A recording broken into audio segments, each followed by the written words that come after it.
আল্লাহ রাব্বুল আলামিন কোরআনে কারীমের মধ্যে বলেছেন, أم حسبتم أن تتركوا ولما يعلم الله الذين جاهدوا منكم ولم يتخذوا من دون الله ولا رسوله ولا المؤمنين وليجة والله خبير بما تعملون। এই আয়াতের মধ্যে আল্লাহ পাক দুইটা বিষয়কে উল্লেখ করছেন। একটা হলো মুমিনদেরকে আল্লাহ পাক অবশ্যই পরীক্ষা করবেন। পরীক্ষাগুলো কি সেটাও বলছেন আল্লাহ। আরেকটা বিষয় হচ্ছে আল্লাহ পাক বারণ করতেছেন যে মুমিনরা কোনোভাবেই আল্লাহ এবং তার রাসূল এবং মুমিনদেরকে ছেড়ে অন্য কাউকে ওয়ালাল মুমিনিনা ওয়ালিজা অন্তরঙ্গ বন্ধু বানাতে পারবে না। আসলে মুসলিমদের একটা মৌলিক আকীদা যেটা সবচাইতে বেশি জরুরি, ভাই যেটা বারবার বলার চেষ্টা করেছেন যে আমরা নিজেদেরকে ভুলে গেছি। নিজেদের আত্মপরিচয় ভুলে গেলে যা হয়, ছোটবেলায় সিংহের ঘটনা শুনছিলাম।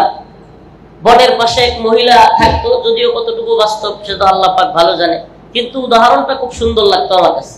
ছোটবেলায় হুজুরদের কাছে শুনছিলাম, এক বৃদ্ধ মহিলা থাকতো, ছাগল পালন করত।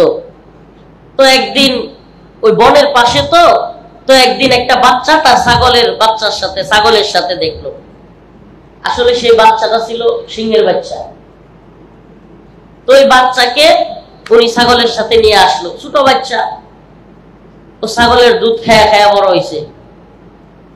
এক পর্যায়ে ওই ছাগলের বাচ্চা আর সিংহের বাচ্চা একটু বড় হয়ে গেছে, এখন দুধ খাওয়া নিয়ে পারাপারি। ছাগলের বাচ্চার তো শিং আছে, কি আছে? শিং আছে। এখন সিংহর বাচ্চার তো শিং নাই, পরে দিছে গুতা। ও কয়, আল্লাহ, ছাগলের বাচ্চার মতো যদি আমারও দুইটা শিং থাকতো তাহলে তো আমিও ওরে গুতা দিতে পারতাম।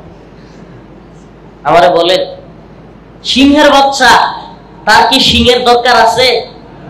পুরো একটা বনের মধ্যে যদি পুরোটাই ছাগল দিয়ে ভরপুর থাকে আর একটা সিংহের বাচ্চাকে ছাইড়া দেওয়া যায়, পুরো বনের একটা ছাগলও কি সিংহের সামনে থাকবে? তাহলে এই অবস্থা কেন?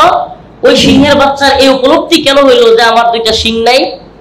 এই উপলব্ধির পিছনে মৌলিক কারণ হলো, ভাই যেটা বলছেন যে নিজের আত্মপরিচয় ভুলে যাওয়া। সিংহ তো জানেই না আমি থাবা মারলে সব ধ্বংস হয়ে যাবে, আমি থাবা মারলে এখানে ছাগলের বাচ্চা থাকবে না। এই আত্মপরিচয় সিংহ ভুলে গেছে। আত্মপরিচয় ভুলে যাওয়ার কারণে আজকে চট্টগ্রাম কোর্ট প্রাঙ্গণ থেকে নবমুসলিম আমাদের বোনকে ওরা টেনে হিচড়ে জয় শ্রীরাম বলে নিতে চায়। আত্মপরিচয় ভুলে যাওয়ার কারণে আজকে হিন্দুত্ববাদীরা দিনে দুপুরে প্ল্যানিং করে ফরিদপুরের মধুকালীতে আমাদের ভাইদেরকে নৃশংসভাবে হত্যা করে, আর আমরা এখনো পর্যন্ত একটা হিন্দুত্ববাদী গেরুয়া সন্ত্রাসীকে গ্রেফতার করাইতে পারি নাই। একটাই কারণ, সবকিছুর পিছনে আমাদের আত্মপরিচয় ভুলে যাওয়া।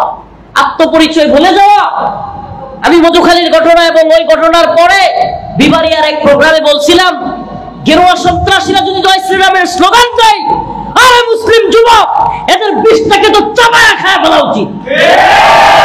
জয় শ্রীরামের স্লোগান দিয়া এই মুসলিম ভূখণ্ডে, এটা তো কাশ্মীর নয়, এটা গুজরাট নয়, এটা আরাকান নয়, অথচ আমাদের বোনদেরকে আমাদের সামনে থেকে টেনে হিচড়ে নিয়ে যাবে জয় শ্রীরামের স্লোগান দিয়ে।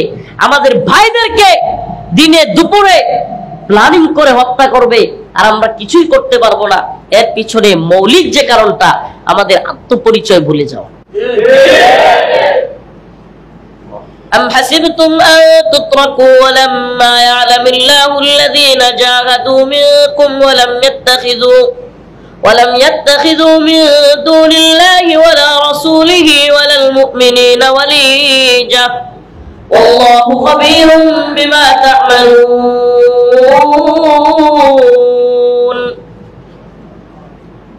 দুইটা মৌলিক বিষয় নিয়ে কথা বলবো বলেছি, আয়াতেও এই বিষয়গুলি আসছে। একটা হলো আমরা আল্লাহ পাক একটা পরীক্ষা করবেন। নাম্বার 2, আল্লাহ পাক মুমিনদেরকে নিষেধ করতেছেন আল্লাহ এবং তার রাসূল এবং মুমিনদেরকে বাদ দিয়ে কাউকে অন্তরঙ্গ বন্ধু বানানো যাবে না। এটা আমাদের একটা মৌলিক আকীদা, মুসলিমদের এটা আত্মপরিচয়। সেটা কি? মুমিন বন্ধু বানাবে আরেকজন মুমিনকে।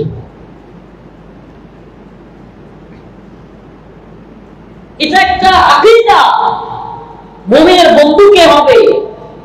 মুমিন যাকে তাকে বন্ধু বানাতে পারবে না।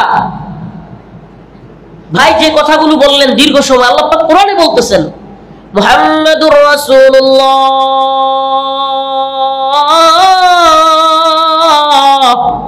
ওয়াল্লাযীনা মা'আহু আশিদ্দাউ 'আলাল কুফফার রুহামাউ বাইনাহুম। সুবহানাল্লাহ।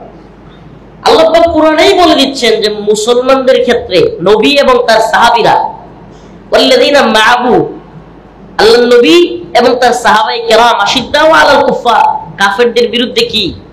আশিদ্দা। অর্থাৎ এখানে কাফেরদের বিরুদ্ধে বোঝানো মানে হলো ইসলামের বিরুদ্ধে যে কেউ অবস্থান নেয় তার বিরুদ্ধে মুসলমান কেমন হবে? আশিদ্দা।